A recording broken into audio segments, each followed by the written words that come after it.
So this is how it all ends, with that in the White House, while the whole world burns to ashes. Ingersoll Lockwood, who was born in August 1841 and died in September 1918, was an American lawyer and writer. President Trump has made no secret of how much he loves his new jumbo jet that was gifted to him by the Qatari government. So why is he now taking the old version of Air Force One again? That's the question that a lot of reporters are asking today, especially after the president flew on the new plane to the NATO summit in Turkey, but flew back from Turkey on the NATO summit on the old version of Air Force One. The president said that the new Qatari jet was being sent ahead of time to a military base in the United Kingdom so members of the United States military could tour it and see just exactly what it looks like on the inside. The Atari Space Invaders are here. Now you can play the world's most popular arcade game in your own home.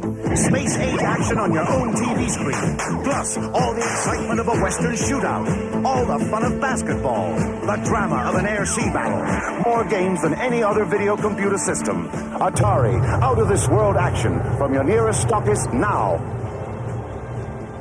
Atari, great ideas from Ingersoll. He wrote children's novels, including the Baron Trump novels in 1889 and 1893, as well as the dystopian novel 1900 or The Last President in 1896. He also wrote a play and several nonfiction works. He wrote some of his nonfiction under the pseudonym Irwin Longman.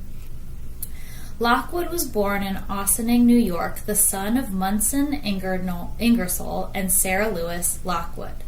Munson Lockwood, like his two older brothers, Ralph and Albert, was a lawyer.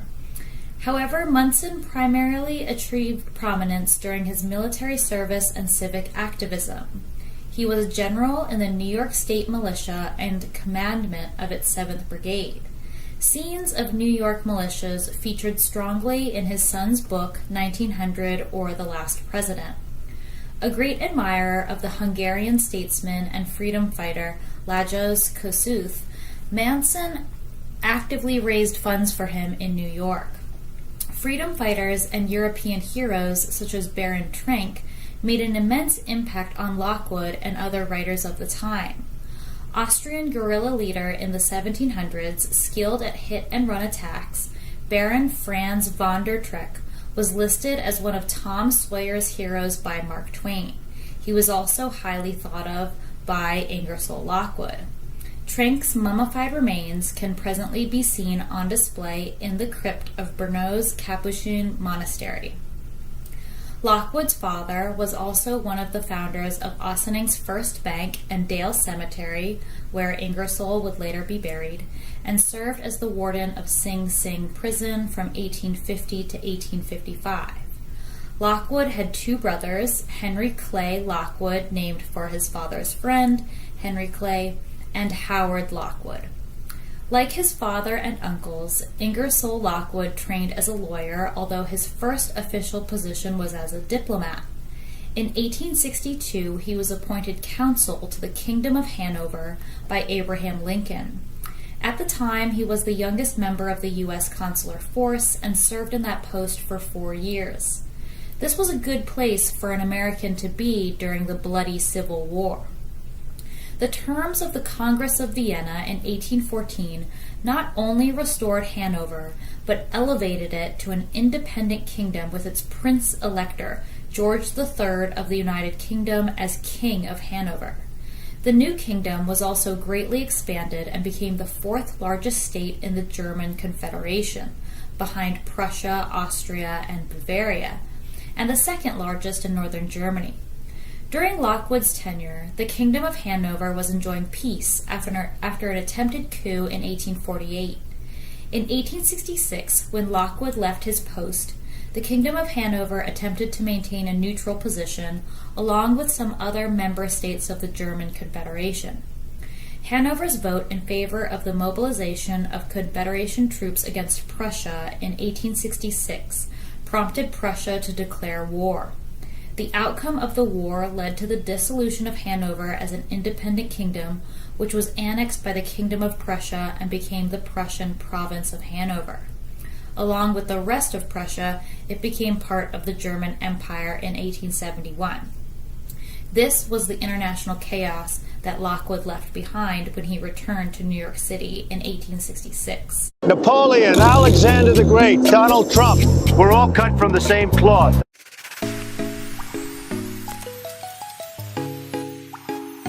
Coat of arms of Donald Trump. What does it actually represent? Well, this is rather interesting, actually. This is arcane Scottish heraldic law providing evidence of Donald Trump's deep Anglophilia, I would say, and also touches upon the royal prerogative. There we have the double-headed eagle representing his Scottish Germanic heritage. It's the end of the world as we know it. The man known as William Butcher is an enemy of the state. And just like his accomplices, he's going to face justice. Everything is about to change. You're going to be crushed if you don't elect me. The reason I've come to address the Bitcoin community today can be summed up in two very simple words: America first.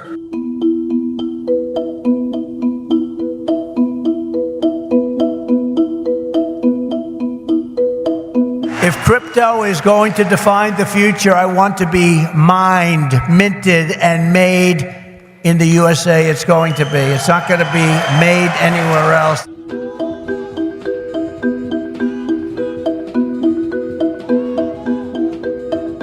On day one, I will fire Gary Gensler. Whoa.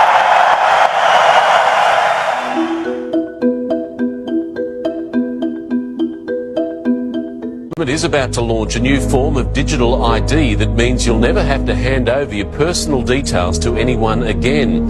It will all be stored in the Service New South Wales app on your phone, which will prove you are who you say you are.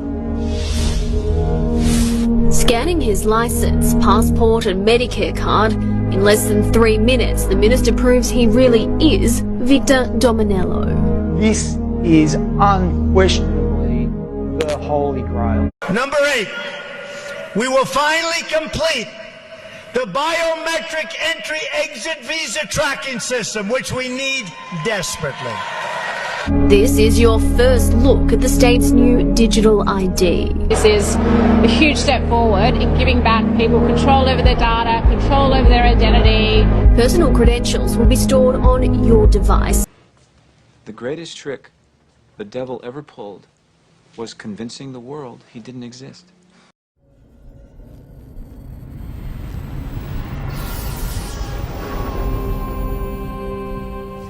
Who are you? One moment, I was Jack Orion. Funny how your memory leaves you right after you're born. It can take decades sometimes for people to even remember who they are or why they're here. Do you believe that the universe is infinite? Open your mind, Jack. You can become whoever it is you want to be. Once you wake up, you can't come back. If the prophecies are correct, he is Kalki. And if he is Kalki, you must terminate him. Jack, wake up. How can I become as good as you? This will help.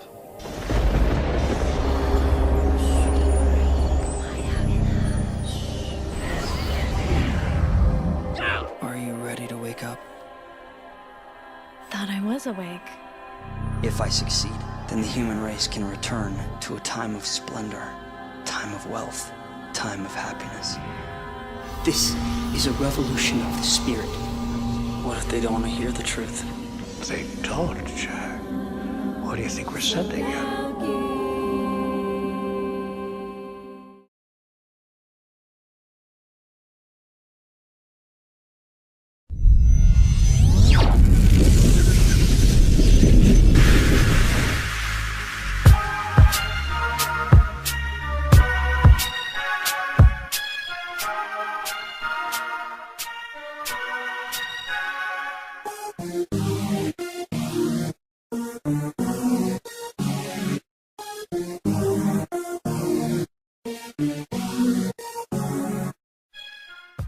The world is on the verge of global change. The speed of data transmission has increased by multiples of millions. The rate of globally significant events and that of discoveries and crises is growing exponentially. Our civilization is like an uncaptained ship sailing on rough seas with neither chart nor compass, all the while moving faster and faster.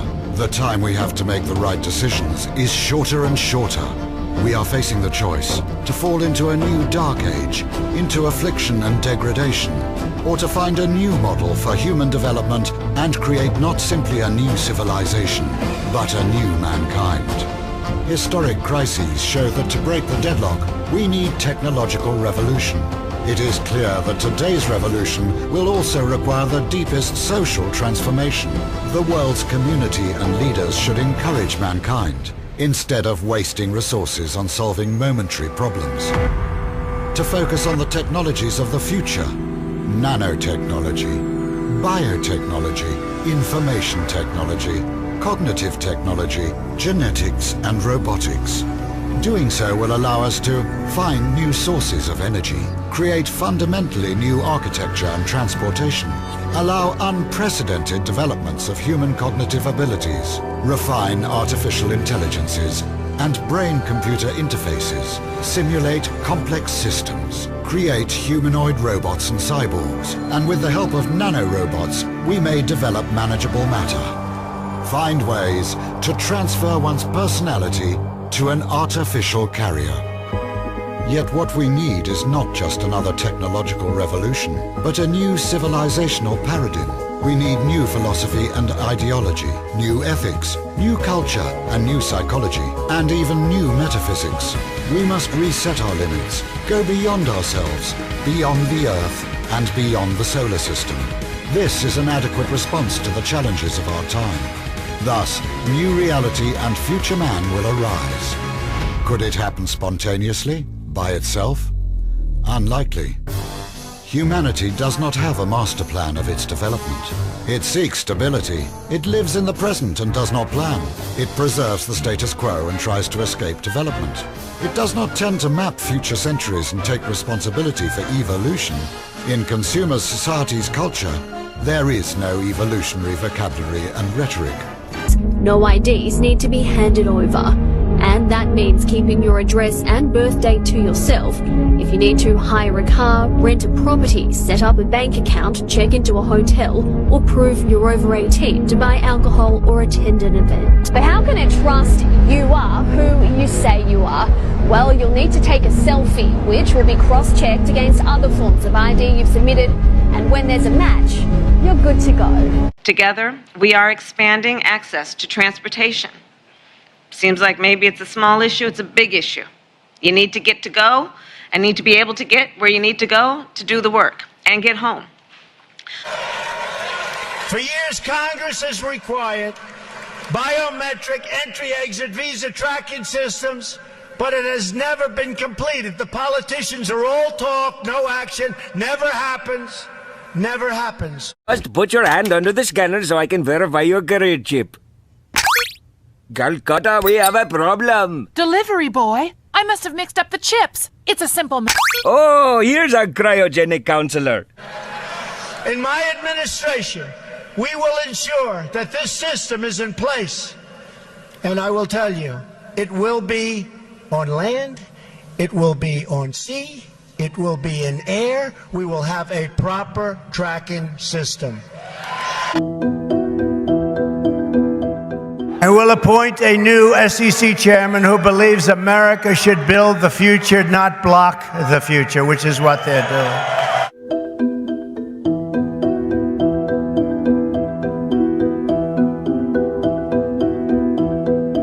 I am announcing that if I am elected, it will be the policy of my administration, United States of America, to keep 100% of all the Bitcoin the U.S. government currently holds or acquires into the future. I think it's very important, as you have heard from so many incredible leaders, for us at every moment in time, and certainly this one, to see the moment in time in which we exist and are present, and to be able to contextualize it, to understand where we exist in the history and in the moment as it relates not only to the past but the future.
What a cool place to have all that happening right by one of the two islands in Paris as the individual with the torch is taking the torch on a zip line. Flying!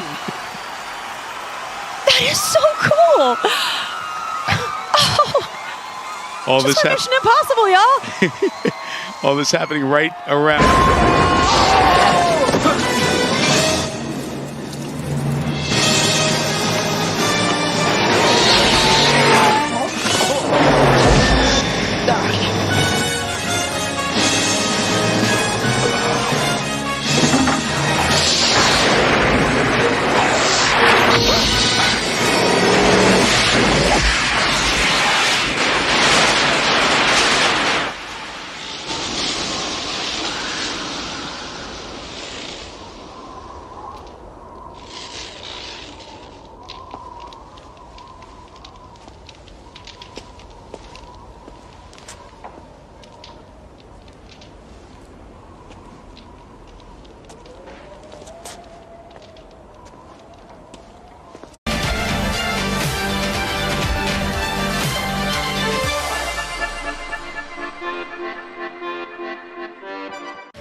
To break the deadlock, the Russia 2045 movement was founded.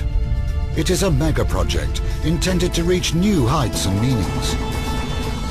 We intend to create a new vector for civilization, aimed at constant human development and evolution. As happened with the mega projects of the last century, the nuclear and the space programs, we integrate the latest discoveries and developments from the sciences: physics, energetics, aeronautics, bioengineering, nanotechnology, neurology, cybernetics, cognitive science. May everlasting spiritual ideals and values help us avoid going astray. Our project will give new meanings to the millions of people on Earth, will become a result of their joint creativity, and will lead us out of the impasse. Away from the murder of nature and physical death, forward to the realm of freedom and creativity, to the depths of the ocean and to the stars, to the infinite universe of our inner world. Our forecast for the next 40 years. February 2012. Global Future 2045 Congress is held in Moscow. It is a debate platform for discussion of our civilization's prospects for development. 2012 to 2013, the global economic and social crises are exacerbated. The debates on the global paradigm of future development intensifies. New transhumanist movements and parties emerge. Russia 2045 transforms into World 2045. Simultaneously, the 2045.com international social network for open innovation is expanding. Here, anyone interested may propose a project, take part in working on it, or fund it, or both. In the network, there are scientists, scholars, researchers, financiers, and managers. 2013 to 2014. New centers working on cybernetic technologies for the development of radical life extension rise. The race for immortality starts. 2015 to 2020, the Avatar is created. A robotic human copy controlled by thought via brain-computer interface. It becomes as popular as a car. In Russia and in the world appear, in testing mode, several breakthrough projects. Android robots to replace people in manufacturing tasks. Android robot servants for every home. Thought-controlled avatars to provide telepresence in any place of the world and abolish the need for business trips. Flying cars. Thought-driven mobile communications built into the body or sprayed onto the skin. 2020 to 2025. An autonomous system providing life support for the brain and allowing it interaction with the environment is created. The brain is transplanted into an Avatar B. With Avatar B, man receives new, expanded life. 2025. The new generation of avatars provides complete transmission of sensations from all 5 sensory robot organs to the operator.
Crazy drunk driver.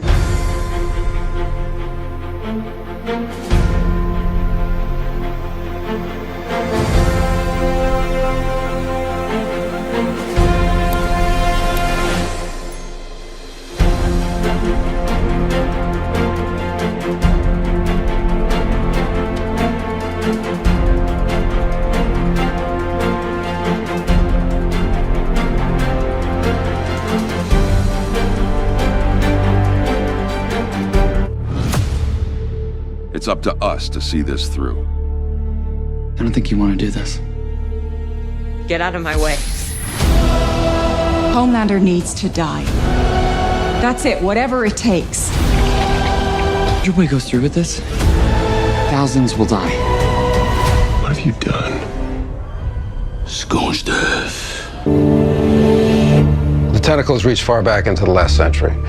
But it wasn't until victories in Europe and Japan and the onset of the Cold War that political and economic conditions became perfect for actual execution. A conspiracy bigger and more secret than the Manhattan Project. More odious and far-reaching. No sooner had we defeated Germany than a new threat started appearing in skies over America. Drawn to Earth by the latest threat to extinction, the H-bomb. Explosions acting as transducers, drawing alien life forms through wormholes in spaceships using electrogravitic propulsion. Advanced extraterrestrial species visiting us, concerned for mankind and the threat of our self-destruction, forestalling our annihilation through their own self-sacrifice, and crashes at Roswell, more importantly, places like Aztec. World leaders signed secret memos directing scientific studies of alien technology and biochemistry. Classified studies were done at military installations S4, Groom Lake, Wright-Patterson, and Dulce. Extracting alien tissue. Tests were done on unsuspecting human subjects. And elaborately staged abductions in craft using alien technology recovered from the down saucers. Including human hybridization through gene editing and forced implantation of alien embryos. Why do such a thing and lie about it? Our own government. Your own government lies as a matter of course, as a matter of policy. The Tuskegee experiments on black men in the 30s, Henrietta Lacks. What are they trying to do? That's the missing piece. But it's not hard to imagine a government hiding, hoarding alien technology for 70 years at the expense of human life and the future of the planet. Driven not only by corporate greed, but a darker objective. The takeover of America. And then the world itself, by any means necessary, however violent, or cruel, or efficient. By severe drought, brought on by weather wars, conducted secretly using aerial contaminants and high-altitude electromagnetic waves. In a state of perpetual war. To create problem, reaction, solution scenarios to distract, enrage, and enslave American citizens at home. With tools like the Patriot Act and the National Defense Authorization Act, which abridge the Constitution in the name of national security. The militarization of police forces in cities across the U.S., the building of prison camps by the Federal Emergency Management Agency with no stated purpose, the corporate takeover of food and agriculture, pharmaceuticals and healthcare, even the military in clandestine agendas to fatten, dull, sicken, and control a populace already consumed by consumerism. And I encourage you all to go shopping more. A government that taps your phone, collects your data, and monitors your whereabouts with impunity. A government preparing to use that data against you when it strikes. And the final takeover begins. The takeover of America. By a well-oiled and well-armed multinational group of elites that will cull, kill, and subjugate. Happening as we sit here. It's happening all around us. The other shoe waiting to drop. It'll probably start on a Friday.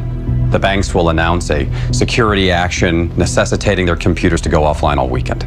Digital money will disappear. They can just steal your money? Followed by the detonation of strategic electromagnetic pulse bombs to knock out major grids. What will seem like an attack on America by terrorists or Russia. Or a simulated alien invasion using alien replica vehicles that exist and are already in use. An alien invasion of the U.S. The Russians tried it in '47. You can't say these things. I'm going to say them tomorrow. It's fear-mongering, claptrap isolationist techno-paranoia so bogus and dangerous and stupid that it borders on treason. Saying these things would be incredibly irresponsible. It's irresponsible not to say it. Especially if it's the truth.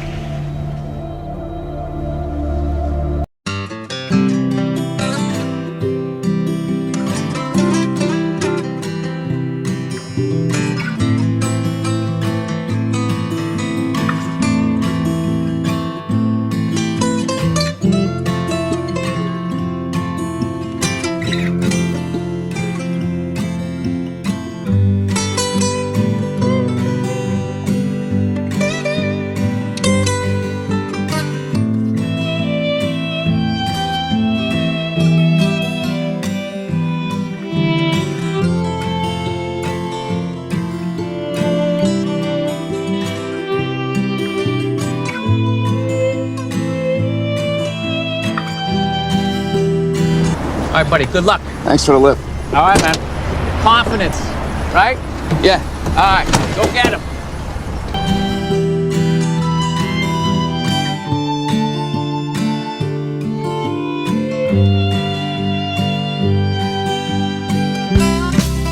I have to go.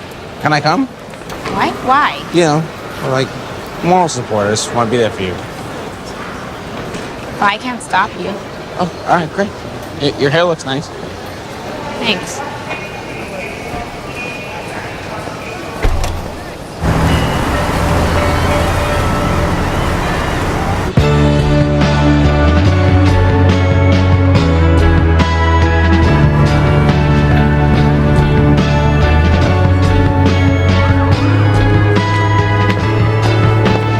Hey, will you wait for me when I do it and then we can go back to Staten Island together? Yeah, of course. How long are you going to be? 3.5 hours? All right. Really? Yeah, I'll go figure something out.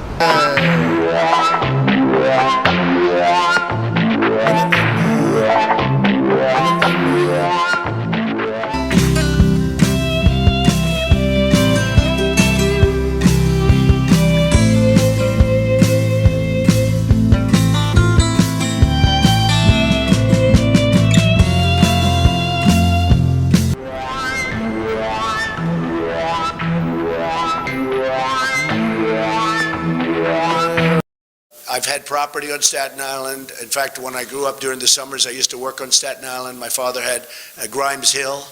It was in the Grimes Hill section, which a couple of you folks know about, right? But the Grimes Hill section of Staten Island, which is really nice. And I love Staten Island and Tyson's Park. And I worked on Staten Island for 4 summers. I love it. It's a great piece. The greatest people. These people are incredible people.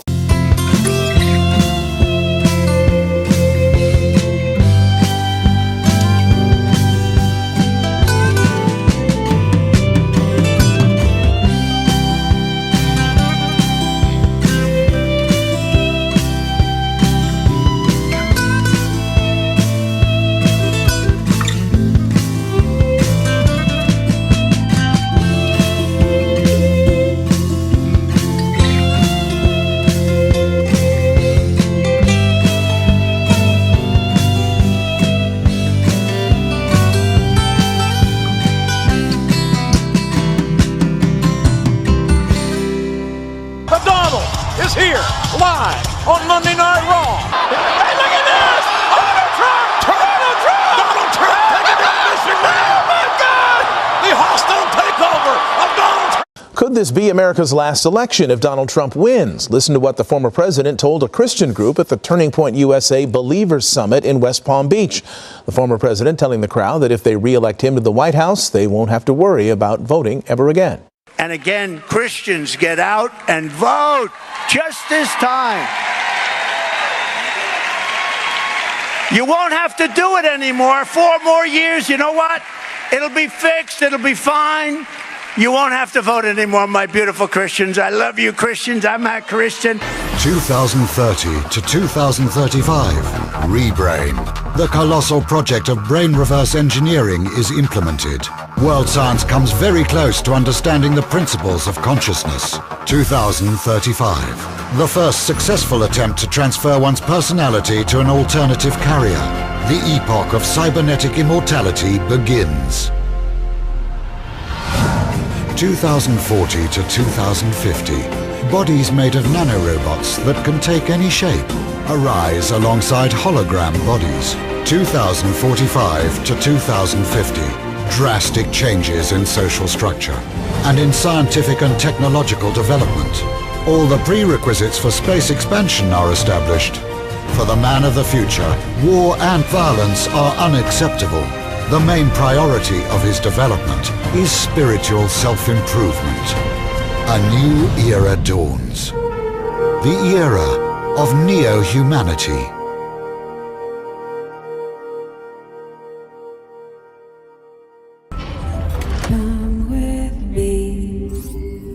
This is the Oasis. It's a place where the limits of reality are your own imagination. People come to the Oasis for all the things they can do, but they stay because of all the things they can be. I'm here talking to all of you now because our future is being threatened. Go, go, go! I just came here to escape, but I found something much bigger than myself. I found my friends. I found love. And now, people have lost their lives.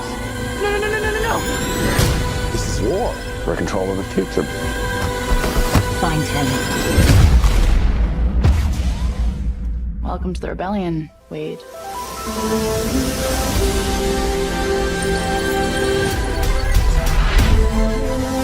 You don't tell anyone who you are. You can't use your real name. Lucifer, what is your problem? Just that, sir. Okay. I'm a Christian, sir. I'm pure and virtuous and wholesome and innocent.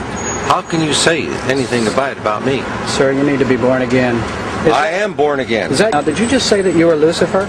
I am Lucifer. Okay, define Lucifer for me. Pure, virtuous, wholesome, innocent individual that's out to help people. Lucifer is? Yeah. Say that again. Lucifer is a pure, holy... Virtuous. Virtuous. Now, is he the Lucifer that God created? That's the same one. Oh, man, this is great. I'm going to put this on the internet. Oh, Amen. God bless you, Amen. brother. Because that's exactly what the Shriners and Masons teach, is that Lucifer is light. No. And you're what about confirming those hospitals? You know what, sir? Jesus said, many will say to me on that day, Lord, Lord, did we not do these good deeds in your name? And you'll say, away from me, you workers of iniquity, I never knew you. Jesus said it? In Matthew chapter 5. Mercy. No. That's hard to believe. So you're a Christian and you don't know that. Actually, no, I really am. I love you, Christians. I'm not Christian. I love you. You are. Because I'm pure and virtuous. You're pure and virtuous, okay. Yeah. Mm-hmm. In other words, you're perfect without Jesus, right? No. Okay, tell me about Jesus. Who is Jesus? Well, he's my leader. Is he the Son of God? Yes, he is. Is he the only worshipful master? Yes. Have you ever been called worshipful master? No, because I've just been too busy. I've been working. Working? Been working to help people. What like kind you. of work? Okay. Get out of here. See, this is what a Mason confesses, is that Lucifer is light. Diplomacy with foreign nations features very strongly in Lockwood's book 1900 or The Last President. On his return, he established a legal practice in New York City with his older brother Henry. He published 1,000 legal don'ts and a play called Washington. Lockwood also published translations of French works such as Renan's St. Paul, and so appears to have spoken multiple languages according to his Library of Congress name authority file. By the 1880s, Lockwood had established a parallel career as a lecturer and writer. It was common for authors of the time to publish pamphlets and then go on the circuit advertising their thoughts from these pamphlets. In 1884, Lockwood married Winifred Wallace Tinker, a Pennsylvania native and graduate of Vassar College who was born in 1862 and was 21 years his junior. At this time, Ingersoll Lockwood decided to emulate the success of children's books by Lewis Carroll and J.M. Barrie and produced the Baron Trump novels. These are two children's novels written in 1889 and 1893. They remained obscure until 2017, when they received media attention for perceived similarities between their protagonist and U.S. President Donald Trump. Lockwood published the first novel, Travels and Adventures of Little Baron Trump and His Wonderful Dog Bulger, in 1889, and its sequel, Baron Trump's Marvelous Underground Journey, in 1893. And a very young man. This is a young man, he just turned 18. Oh, look at this.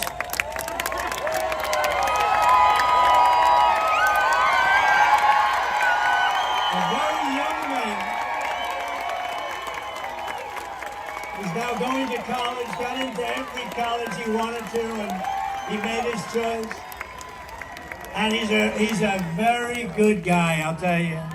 You know, I'm not allowed to call them boy, but he is my boy. He's my boy. They're all my boys, right? When you have sons, you can be any age. They're your boy. They're always going to be. And he's a very special guy.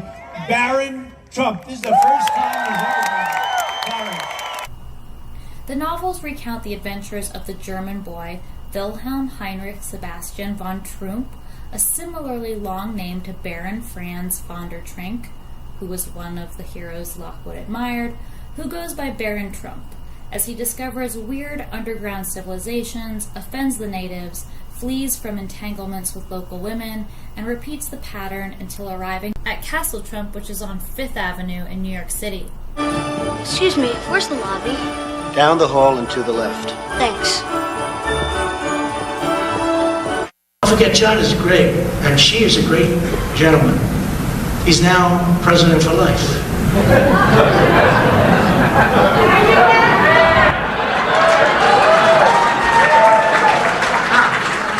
President for life. No, he's great. Hey, look, he was able to do that. I think it's great.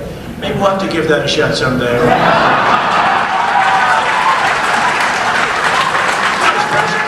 He's the most powerful president in 100 years, person in the 100 years in China. And he treated us tremendously well when I went over there. An 1891 reviewer wrote about one of Lockwood's novels, "The author labors through 300 pages of fantastic and grotesque narrative, now and then striking a spark of wit, but the sparks emit little light and no warmth, and one has to fumble for the story." Lockwood's writing style was much better suited to political fanfare, and his work 1900 or the Last President is exciting and well written. Baron Trump lives in a building named after himself, Castle Trump, while the real-life Donald Trump had lived in Trump Tower on Fifth Avenue for decades.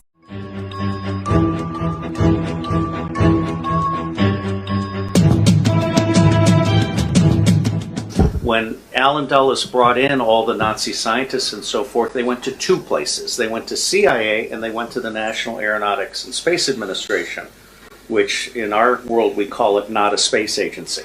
Which in our world we call it not a space agency. And as Kathy O'Brien has said so clearly, that's where the bulk of the mind control has.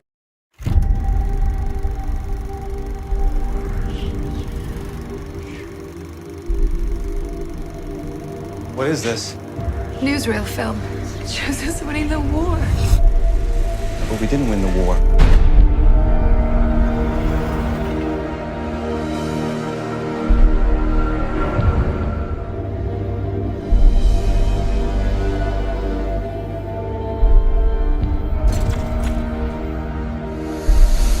Now we have a better world. There are those who seek to drag us all backward. We have arrested suspects smuggling subversive films. That film shows the world not as it could be, but as it is. It has to be about something more. I need answers.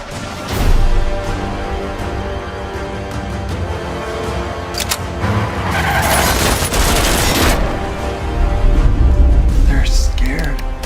Scared this film could bring this whole thing tumbling down. A film that shows another world? So what? So that means that maybe the world can change. Take this. What is this? It's a new film? There's something different about this one. Different how?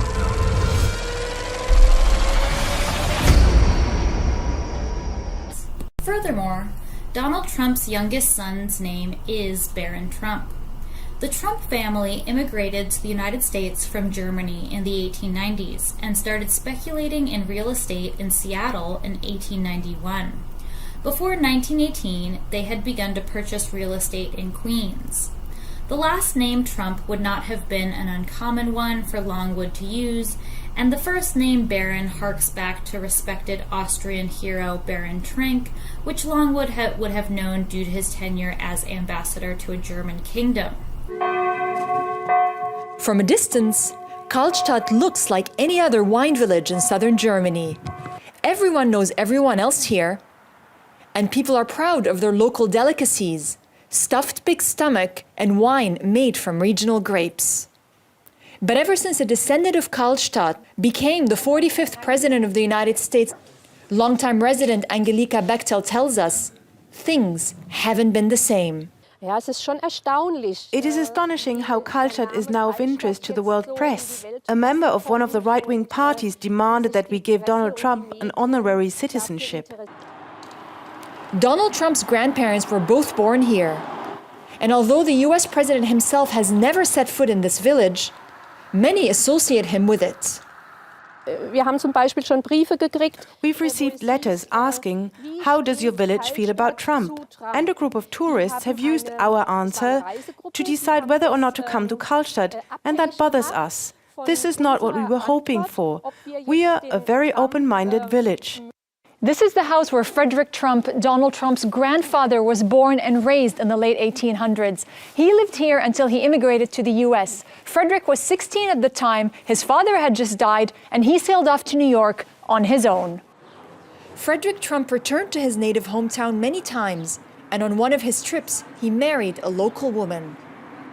So this photo is of from 1902. It's a wedding picture of Friedrich Trump and Elisabeth Christ. They came back to Karlstadt and tried to move back to Germany, back to this village, which didn't really realize because Friedrich Trump didn't do the military service at that time. And there was a reason that the Bavarian government said that he's not allowed to go back and come back to Karlstadt.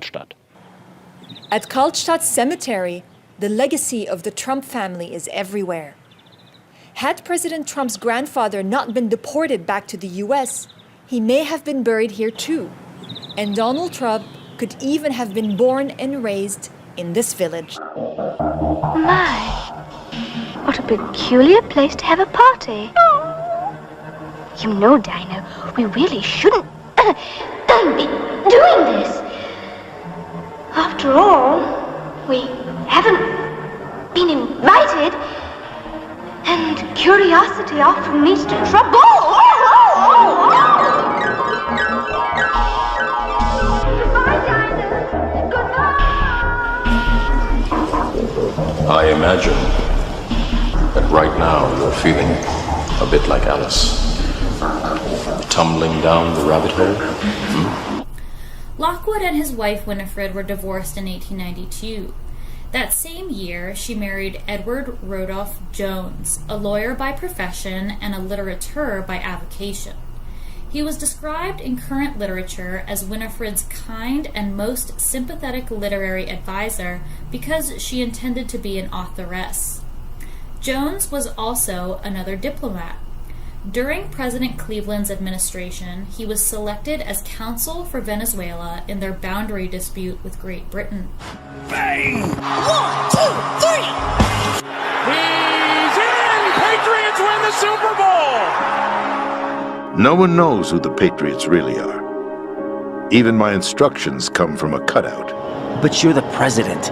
You have power. No, I'm just a figurehead.